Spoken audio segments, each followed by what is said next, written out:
Hola y bienvenidos a una nueva edición de Diálogo. Les saluda Shen Qian desde Beijing. La prevención y control de la pandemia de COVID-19 sigue siendo un trabajo severo que se debe realizar a nivel mundial. Pronto llega el Año Nuevo Chino, con el que tradicionalmente se da un mayor flujo de personas en el país, y también la celebración de los Juegos Olímpicos de Invierno Beijing 2022, que acogerán a atletas de todo el mundo. ¿Cuáles son los desafíos que hay que enfrentar y qué medidas ha tomado China para prevenir el virus durante este periodo? Para hablar sobre esos temas, hoy en el estudio contamos con la presencia de Zhou Jiaogui y Javier Vergara, reporteros de CGTN. Bienvenidos. Hola Shantian, mucho gusto. Un placer, muchas gracias. Muchas gracias.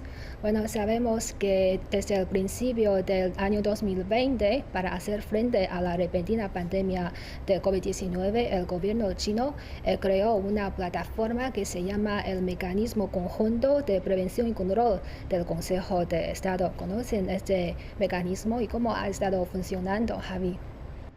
Sí, yo creo que es muy importante, ¿no? Y este mecanismo de control que ha permitido coordinar las labores de prevención y control del coronavirus. No solo se trabaja desde un único ministerio, desde el Ministerio de Salud, sino que también hay una coordinación de varios ministerios, de diversas comisiones coordinadas por la Comisión Nacional de Salud. Son en total 32 departamentos y ministerios los que hacen frente a estas labores de prevención y control del coronavirus. Creo que es un modelo que se podría aplicar en otros países, creo, desde mi punto de vista, muy acertado, el que no solo un único ministerio deba hacer frente a una situación tan inabarcable, podríamos decir, como es la del COVID-19, por la necesidad de hacerle frente en diversos ámbitos, sanitario, económico, social.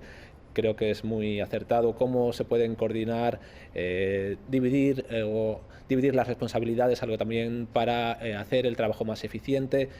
No solo las labores de prevención, de control, de tratamiento, sino, por ejemplo, en el caso concreto de coordinación de publicidad y de coordinación exterior, de comunicación exterior, es algo muy importante dentro de este mecanismo de control.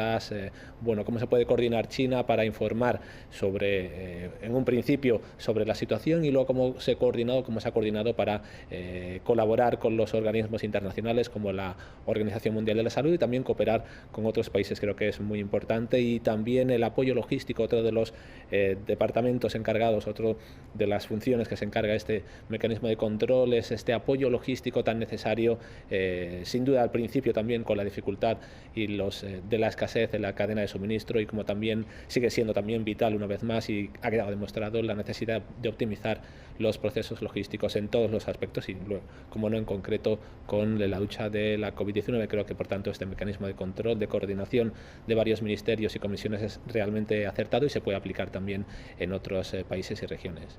Y actualmente a nivel mundial la situación de la pandemia sigue siendo muy complicada debido a las nuevas variantes. Entonces China afirma que seguirá tomando una medida que se llama la separación enérgica. ¿Conocen esta medida? En primer lugar, ¿qué significa separación enérgica, Javi? Bueno, aquí deberíamos, ¿no?, explicarlo un poco más. Es un poco la traducción que se ha realizado en las agencias de noticias estatales, como, bueno, por una parte hace referencia a una parte de la estrategia que tiene China para la prevención y el control del coronavirus, que es ¿no?, esa separación, la necesidad de aislar los casos con una detección temprana para que no se produzcan más contagios en otras provincias, en otras regiones de China. Creo que es una parte de la estrategia. Otra parte de la estrategia, ¿no?, dependiendo también de la traducción que se puede hacer del chino, ¿no?, comentábamos antes del programa exactamente, ¿no?, a qué se refiere o cuál sería la traducción perfecta. Otra parte de esta estrategia sin duda sería el reconocimiento o ser conscientes de que es imposible que haya cero contagios. No es algo lo que quizás se ha hablado en otros medios de comunicación internacionales, como China tenía una estrategia de cero contagios, pero China es consciente de que eso es imposible controlar, ¿no?, que se produzca un solo contagio. Lo que sí quiere es que haya una tendencia a cero, ¿no? Es, digamos, lo que podría ser un poco la traducción de esta estrategia, y cómo sí que es posible, ¿no?, y China lo lo ha hecho lo ha constatado con hechos, ¿no? Cómo se puede frenar el número de contagios una vez que se tiene constancia de algún nuevo caso en alguna provincia, y creo que a eso, ¿no? En ese aspecto es en el que se encamina la estrategia de China. Que duda cabe que cada país tiene su propia idiosincrasia, su propia situación, y bueno, quizá es una solución más, no es algo que aporta China. De hecho, China siempre hace hincapié, ¿no? en que, bueno, a lo mejor las estrategias que ha podido tener éxito en China no significa que deban aplicarse estrictamente en otros países, sino que pueden servir como ejemplo, y en los países en los que pueda realizarse, yo creo que en este caso en el que nos ocupa, creo que es un ejemplo que puede ser o que debería ser también seguido en otros países, porque sí que, tal y como se ha constatado en China, en el transcurso de 2 o 3 semanas, con esta política de, bueno, pues de realizar, ¿no? un aislamiento de las regiones o de las localidades, de los barrios incluso, ¿no? Porque estamos hablando un poco de una estrategia un poco, pues, más centralizada, más focalizada en los casos. Es también algo que se puede hacer gracias al sistema, ¿no? que cuenta China, su sistema de gobernanza, y también cómo se encuentra también dividido en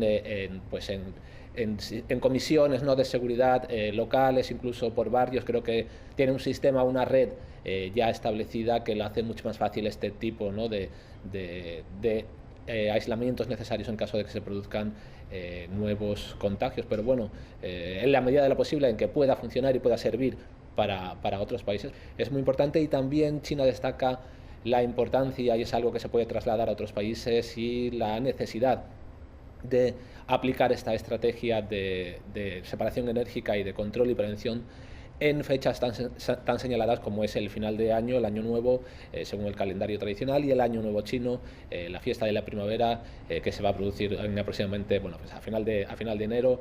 Creo que es muy importante, y China hace hincapié en la necesidad de intensificar estas medidas de prevención y de control de la pandemia en unas fechas en las que se producen tantos encuentros, ¿no? y tantos desplazamientos en todos los países. Creo que es muy acertado recordar cómo es necesario no olvidar como señala China, ¿no? la precisión científica que recomienda no bajar la guardia, seguir manteniendo todas las medidas de prevención, no solo la vacunación, sino también el uso de las mascarillas, la distancia social, el control de los aforos. Creo que aplicando medidas, también China se ha beneficiado de la posibilidad de poder realizar, o la economía china, de poder realizar medidas de control del coronavirus dependiendo de cada región. No ha tenido que cerrar todo el país, o no se ha visto, a partir de unos meses del brote de coronavirus, no se ha visto afectado como total en todas sus fronteras, y por lo tanto también ha permitido el despegue de la economía. Creo que ha sido muy importante la posibilidad de poder aplicar medidas de cuarentena, o medidas de control, o medidas de prevención, de tratamiento, en función de la situación en cada región. Creo que también es algo que se puede aplicar, y siendo conscientes de que no se está impidiendo el desplazamiento de las personas, sino simplemente lo que se está permitiendo con esta estrategia es garantizar un flujo seguro de las personas a otras provincias. En el caso en el que sea necesario un aislamiento de personas, se está realizando, pero con el objetivo de que no haya una repercusión mayor en este ámbito. Quería añadir un poco, porque este término es muy chino, literalmente se traduce como reducir los casos hacia cero, pero de una forma dinámica. O sea, no es un cero todo el momento o todo el año, sino que todos los esfuerzos posibles para alcanzar, para reducir o limitar los casos a cero.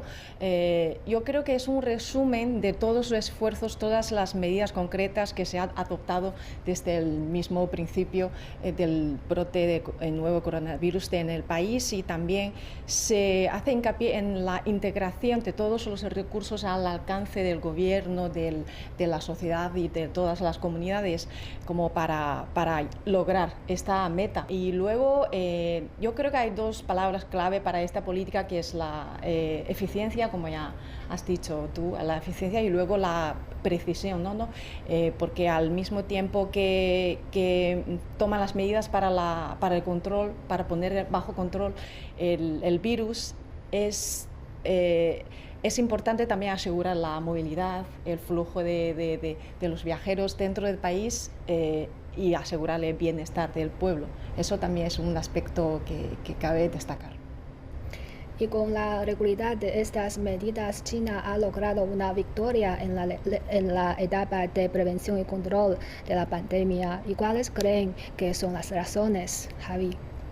Señalaba una eminencia, ¿no?, en este campo reconocida a nivel internacional, Zhou Nanshan, como al principio las medidas, tal y como comentaba Joe al principio, ¿no?, anteriormente, como las medidas que ha tomado China en otros países se consideraron excesivas y como hoy, cuando han transcurrido unos meses, han visto las repercusiones y cómo ha ido evolucionando y cómo ha afectado al sistema sanitario y las repercusiones socioeconómicas que ha tenido también la crisis de la COVID-19, como son conscientes de que el enfoque que había defendido China desde un principio es acertado, incluso están tomando también medidas similares. Creo que duda cabe que se puede definir como una victoria, ¿no?, el control que ha logrado hacer China del coronavirus. De hecho, la situación, ¿no?, que viven los residentes en China es realmente, pues está bajo control, se ha vuelto a la casi completa normalidad, salvo en los casos en los que es necesario realizar un aislamiento en concreto en alguna zona, pero creo que se ha podido volver a una vida normal que quizá no es algo que no ha sucedido lamentablemente en otros países y que por lo tanto puede dar señales de cómo se podría atajar, ¿no?, por lo menos en el caso concreto, o una de las posibilidades de hacer frente al coronavirus. Habla Zhou Nanshan de dos ejes que definen la estrategia de China contra el coronavirus. Por una parte, el diagnóstico temprano, el tratamiento, la detección, ¿no?, el diagnóstico rápido y el tratamiento oportuno. Creo que es muy importante no olvidar tampoco esta fase o esta etapa importante en el control del coronavirus para hacer frente también a posibles desbordamientos del sistema sanitario, pero sobre todo hace hincapié en este primer eje, que es la detección rápida, el diagnóstico, algo muy importante y de lo que todo el mundo es consciente también, y qué duda cabe también que gracias al esfuerzo que ha realizado China en este campo, incluso cuenta con algunos de los laboratorios de diagnósticos con mayor capacidad del mundo y por lo tanto también ha sido posible realizar estas labores de control y de detección que hemos visto, por ejemplo, recientemente en los últimos brotes con la variante Omicron en Estados Unidos, en Europa, la dificultad, ¿no?, que está suponiendo ahora también el retraso en la detección de los casos. Creo que es algo muy importante y que sin duda seguirá mejorando con el paso del tiempo, como ya sucedió con la distribución, por ejemplo, de equipos y de mascarillas al principio de la pandemia, como es un problema que ya se ha solucionado, y esperemos que también la detección, el control, el diagnóstico rápido sea también cada vez más efectivo en cada uno de los países. Y qué duda cabe también que sin duda la colaboración y la cooperación internacional también será una vez más importante en este campo, y China, como siempre, abre su mano a la colaboración con otros países.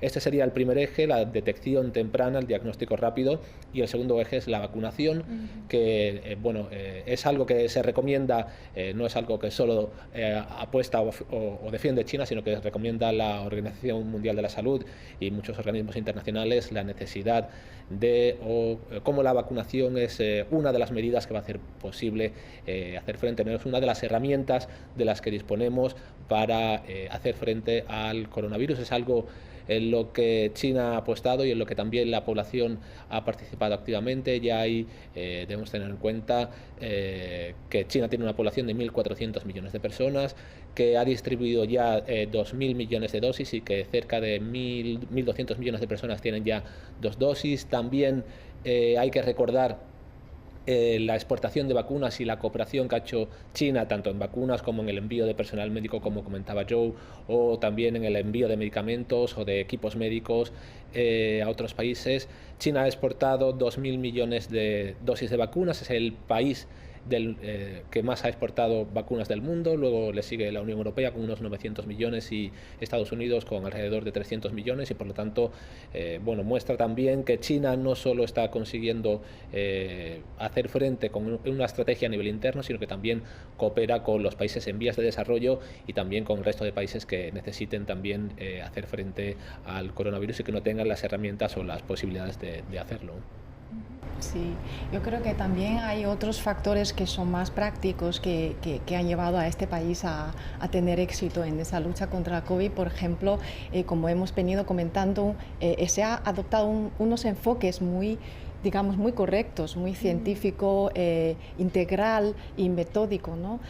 Todavía podemos recordar que a los primeros meses, como hemos puesto en marcha como el código sanitario unificado para todo el mundo, y luego cuando se da cuenta de que los mayores, las personas mayores no tiene, a lo mejor algunas de ellos no tiene teléfonos inteligentes, entonces se pusieron en marcha rápidamente como ver el código o el historial de los viajes a través del carnet de identidad o a través de el envío de un mensaje SMS de unos celulares tradicionales para ver sus códigos, etcétera. Y también luego hay como un control muy eficaz a nivel comunitario, cómo se ha movilizado toda la sociedad para participar de una forma muy activa en esta lucha, ¿no? Digamos. También los avances tecnológicos también han permitido que muy rápidamente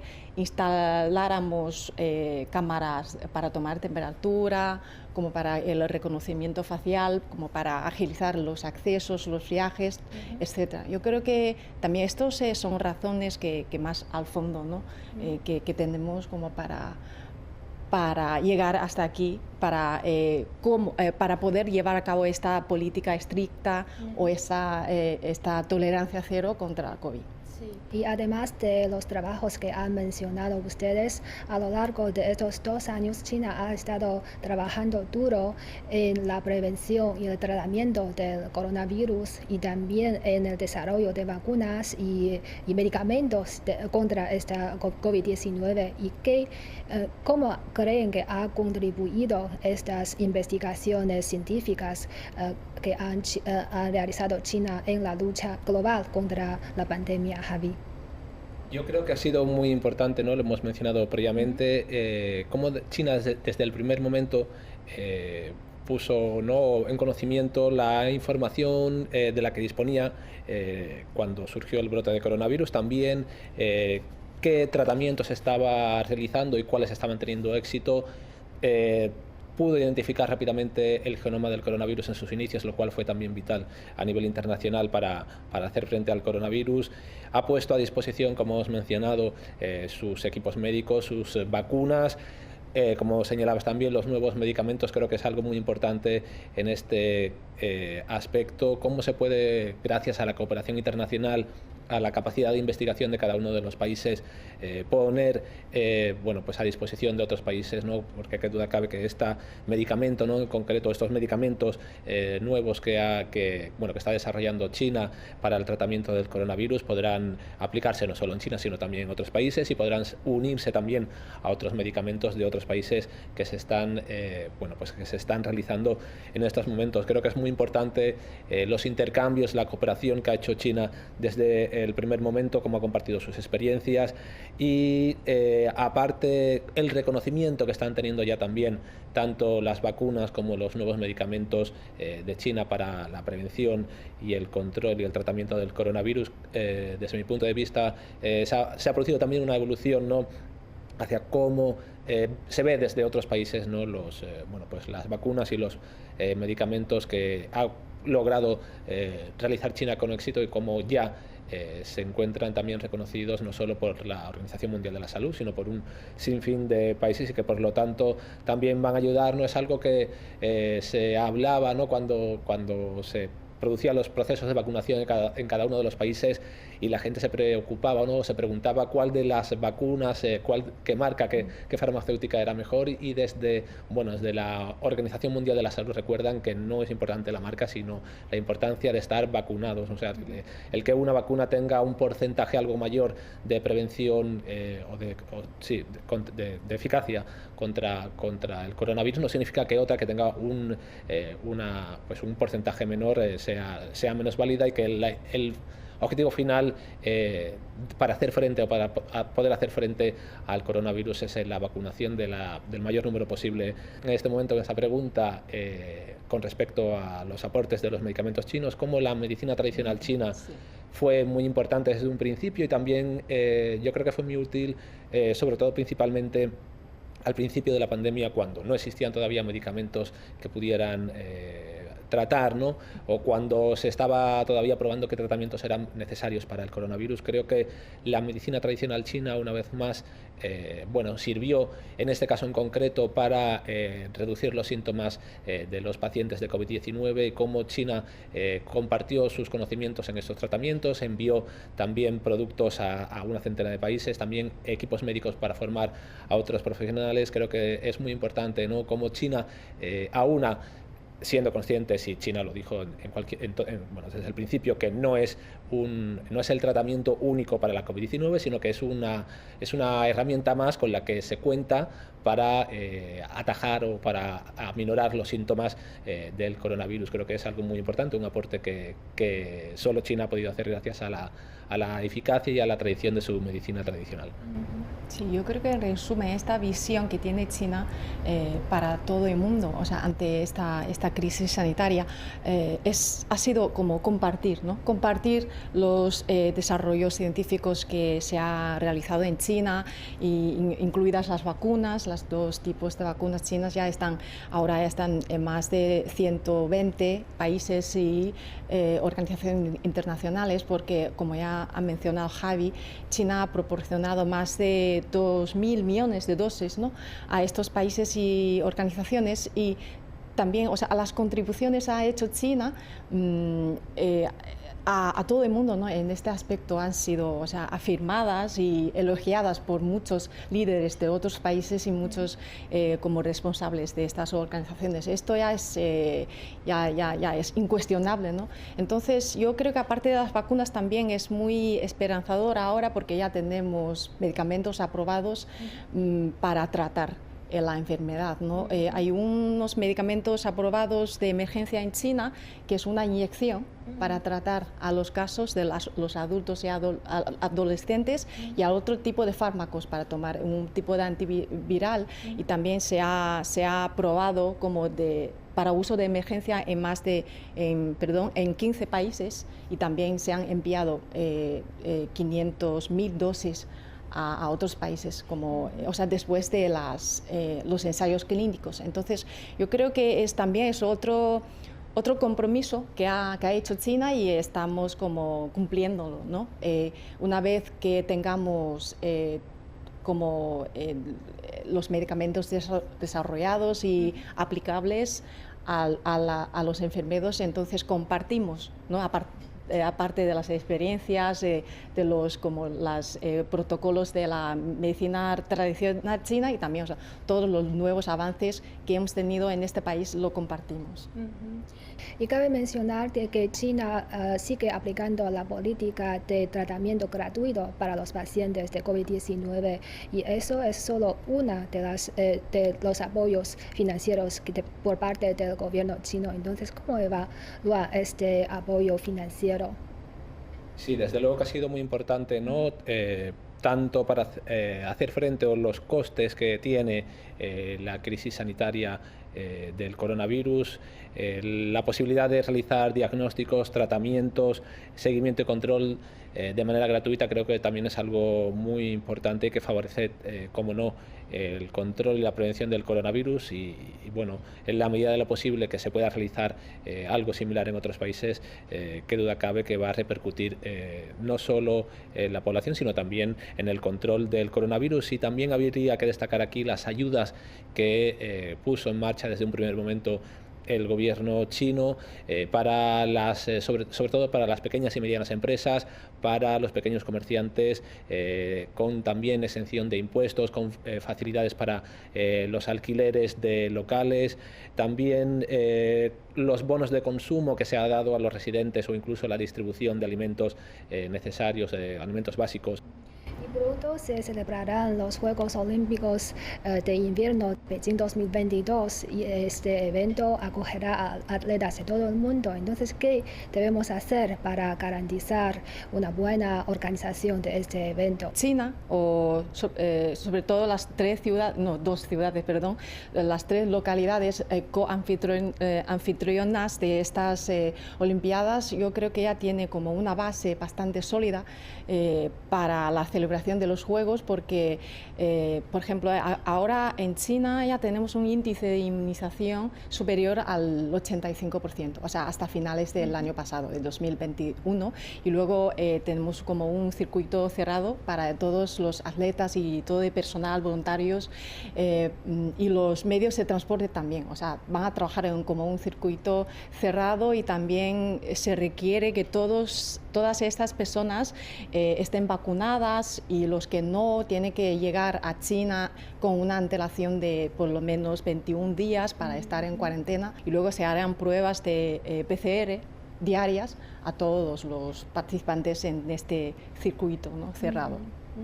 Y también esta temporada es muy importante para los chinos porque pronto llega la fiesta de la primavera, que este año es a finales de enero y a principios de febrero.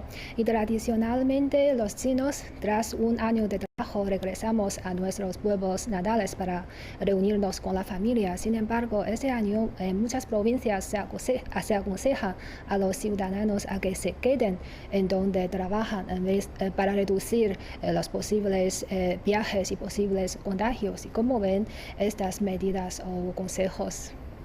Sí, es una fecha muy importante, ¿no?, para China, que es la más importante del año, y yo creo que la población es consciente de la necesidad de controlar esos desplazamientos, de limitar los desplazamientos entre regiones para evitar una expansión de contagios.